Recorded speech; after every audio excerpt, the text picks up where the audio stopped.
So Willie, we're going to get into Iran. There's so much to talk about in Iran, but also so much to discuss right now about where the president's standing, not only with Democrats, but mainly with independents and even some Republicans. There's a Fox News poll out yesterday that shows the single issue that matters most to Americans is a single issue where Republicans are doing the poorest. And it's tied to the war. The latest Fox News poll shows Americans growing increasingly pessimistic about the state of the U.S. economy. 70%, 70, believe the economy is getting worse. That's up 15 points from this time last year, matches a previous record high. Twice as many say the president's policies are hurting the economy as opposed to helping. And a majority say grocery and gas prices, along with health care and housing costs, are a major problem. On the top issues, a combined 43% cite inflation. Affordability or the economy is their top concern. The issue of immigration trailing far behind there. So, Jonathan Lemire, obviously this is directly tied to the war, the inflation that's come in just the last 8 or 9 weeks or so as a result of the Strait of Hormuz being closed, which Donald Trump says the United States is in complete control of the Strait of Hormuz. That's objectively not true. He said that yesterday. This is a problem, not just the morass that has become the war, but the domestic problems that come with it. No question. And to Joe's point, there are many analysts who say, yes, it's good that President Trump isn't cutting and running from the war in Iran because of the mess it would leave behind and leave Iran fully in control of the Strait of Hormuz. But something has to give. And he can talk as much as he wants about how, well, we use it less. And it's true, American ships use it less than others, but the energy economy is a global economy. The oil market's a global market. We're all feeling it. And it's not just energy. We're seeing prices rise across the board, and that poll suggests people are deeply unhappy. And we also shouldn't forget, of course, that when Trump won in 2024, that was his signature promise. I'm going to bring prices down. And he's done exactly the opposite here. And he also, by focusing on the sort of international adventurism, Jim Vandehei seems like he's out of touch. And I think that's what these polls reflect as well, that Democrats, independents, and even we're seeing some Republicans growing dissatisfied with his stewardship of the nation, saying what he cares about, and that is clearly enriching himself and his family, and also clearly trying to create a legacy, whether that's redrawing the world's maps or building ridiculous arches in Washington, D.C. He cares about those things and not the things that actually matter to our lives. Yeah, and you need to put the polls in some context. It's almost impossible in modern polling, given the ideological impulses of base voters, to get much lower than he is in terms of his unfavorable ratings, but also how unpopular he is when it comes to the economy, when it comes to inflation, even when it comes to, the non-border enforcement part of immigration. Like, he is very, very low. Still has Republicans, most Republicans with him, but that's even sinking. And I think the biggest alarm for him and for Republicans is they look at the House map and it looks like almost impossible for them to keep control of the House. They look at the Senate and they start to look at states like Iowa, Ohio, Alaska, Texas, Maine, all which should be very, very winnable, maybe not even competitive, and they all look suddenly in danger. To me, the most interesting thing is talking to people around the president. Their language and body language has changed markedly in the last 2 months. They know they're in a huge hole and it's going to be really, really hard to get out of it. They don't even really defend it anymore. They understand that we're here by a series of choices that the president made by himself. How to prosecute this war was his choice. To do tariffs the way he did was his choice. To unleash ICE into neighborhoods before ICE was properly trained to do it was his choice. To then promote that in a very chest-thumping type of way was his choice. And now Republicans are having to pay for that. And I don't think you're going to see Republicans in Congress necessarily turn on him in force. But I can tell you right now, there's a tremendous amount of pressure on the people around the president to change this cabinet, to get some more people in here, some fresh blood, some clearer thinking. Or they worry they're just going to get wiped out. And as we're reporting this morning, day one, Democrats will impeach him.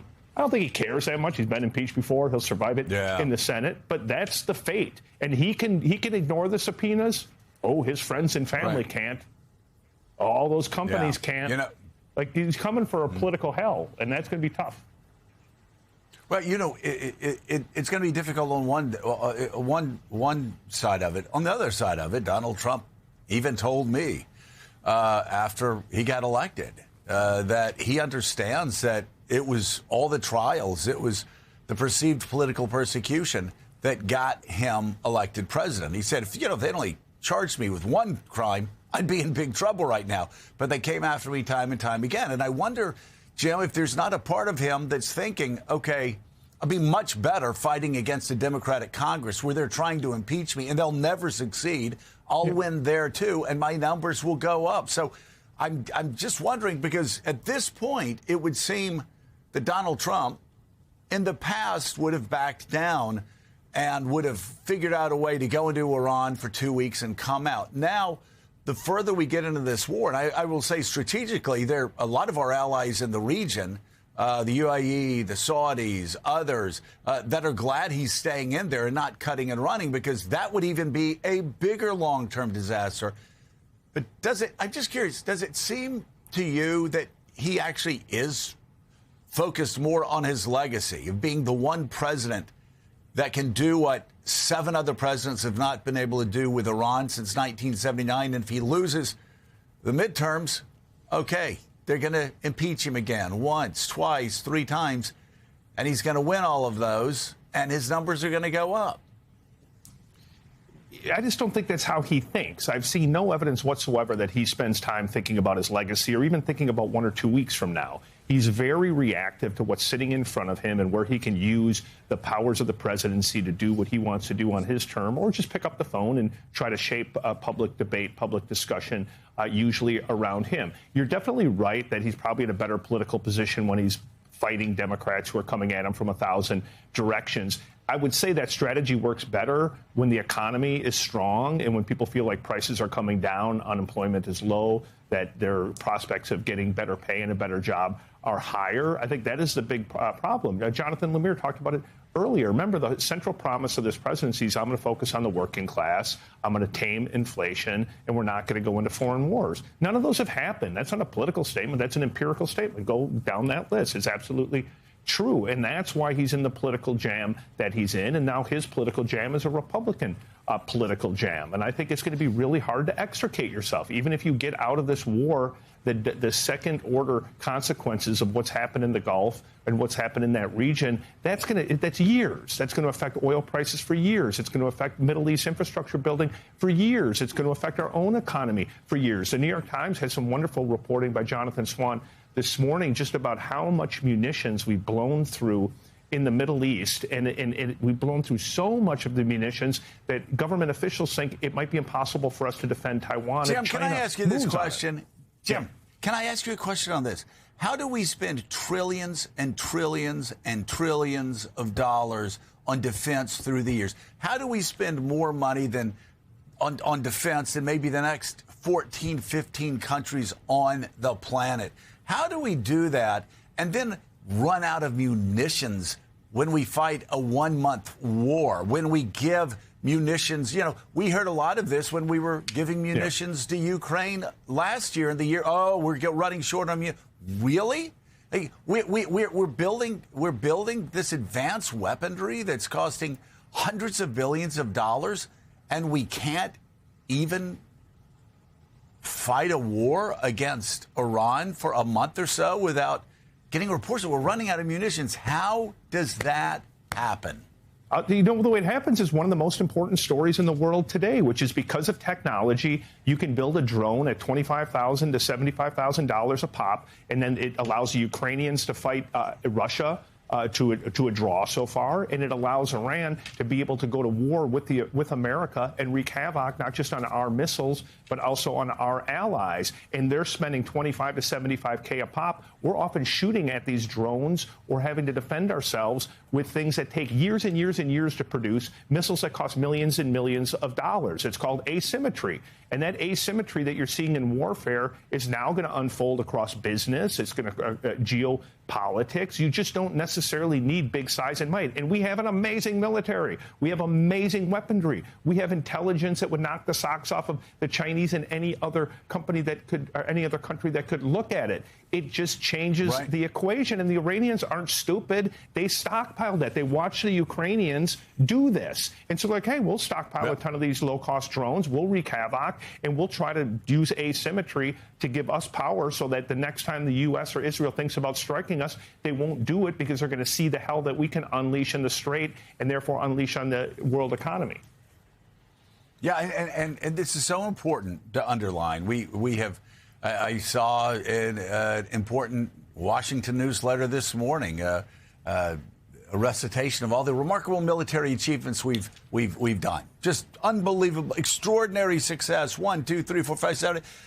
And I keep going back to, we've degraded the Iranians' ability to fire missiles. We've degraded the Iranians' material to do this. It reminds me of what a CIA analyst who knows Iran probably better than anybody in the government told me weeks ago. He says, when I hear them talking about the percentages of weaponry that they've destroyed during this war, it reminds me of the body count numbers that we would get in Vietnam. Just not relevant. And Sam Stein, militarily, the United States did extraordinarily well in Vietnam. Militarily, the United States did extraordinarily well in destroying targets in Iraq. We've done extraordinarily well in Libya. We've done extraordinarily time and time again. Our military's been able to do what our military's needed to do. But translating that into political victory, translating that into achievable gains, that's just not happening. And what Jim points out is that this Iranian regime can survive one military strike after another. They can even survive being choked off financially with a blockade, because how much money do they need to tie up the Strait of Hormuz? Is just like the Houthis a year ago tied up the Red Sea. Yeah, and this is sort of why Trump's actions have been a bit perplexing, because everything we knew about Trump prior to him coming back the second time in office was that he didn't want to do this type of foreign interventionism. That he looked at what happened in Iraq and said that was foolish, that he obviously skipped Vietnam, but he understood the history of Vietnam. And look, early on, the Venezuela operation was sort of a template for what was supposed to happen, right? In, out, new leader, don't get messy, done in a couple days and have your objective, or claim that your objective has been achieved. And that didn't happen here. And it is a bit surprising that he didn't try to get it off ramp early on. Say that the goals have been accomplished, that you degraded the regime, that you've set them back, that they couldn't be regional bad actors for a while, and that the nuclear ambitions were pushed back as well. But that did not happen here. And so now we're here, we're 6 weeks later, and honestly, if we went around the table and we asked to a person, what do you think the objectives are for the American government vis-a-vis Iran, I wouldn't be shocked if we had 4 or 5 different answers. It's hard to understand what the long-term objectives are here. Is it stopping their nuclear program? Is it regime change? Is it opening up the Strait? Is it stopping their ability to cause chaos in the Middle East? It's not clear to me. And if you don't have clear objectives, it's very difficult to have an off-ramp. Finally, just to tie it back into the original part of the article, of the segment, which is, how does Trump get back on track? How does he focus? How can he improve his numbers electorally? And we put those Fox numbers up about just how poor the public views his economic performance. Obviously, a lot of that is tied to what's happening in Iran. As Willie noted, the inflation from the closure of the Straits has affected not just oil prices, but everything. Plastic prices and food prices and shipping prices and the cost of airline fees and so on and so forth. And that's going to impact people. But as Jim notes, some of this is just Trump himself, right? So yesterday, he's trying to do an event on healthcare costs, and he's got something to announce about pharmaceutical company striking a deal with him to lower prescription drug prices. It's the type of event that any president would want to just slam out of the park, easy. And he spent 10 minutes talking about the reflecting pool and how he's going to refurbish it and what color he's going to paint it. And I just think his inability to keep attention and focus on things that matter, including this war, is really hampering this administration in ways that they don't want to acknowledge.